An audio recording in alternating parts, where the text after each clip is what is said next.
Hello and welcome back to Channel 23 News. I am your host, Leslie Spivers. We are so glad that you could join us this morning as we recount some of the mothers and fathers of the Christian faith. This will be a three-part series that discusses the lives of Martin Luther, Teresa of Calcutta, and Richard J. Foster. In this first segment, we will cover the life of Martin Luther. We now go to Lindley in the field.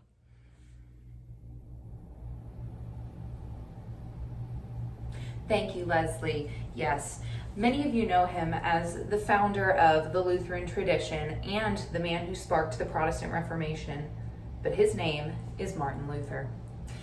Luther was born in Germany in 1483. At age 18, he began his university studies in grammar, logic, rhetoric, and metaphysics, and he intended to become a lawyer later in life.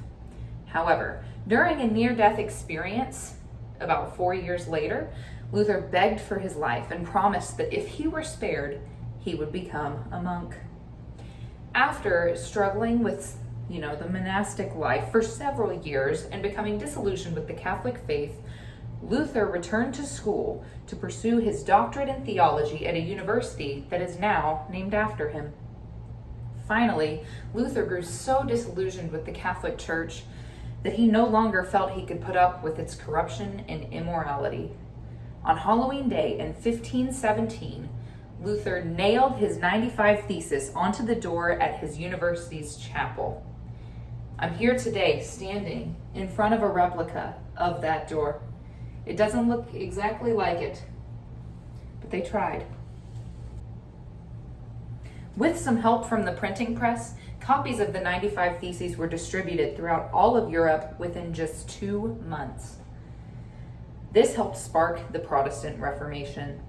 Luther was a very bold man, as you may have surmised from him physically nailing his 95 Theses into a door of the chapel at his university.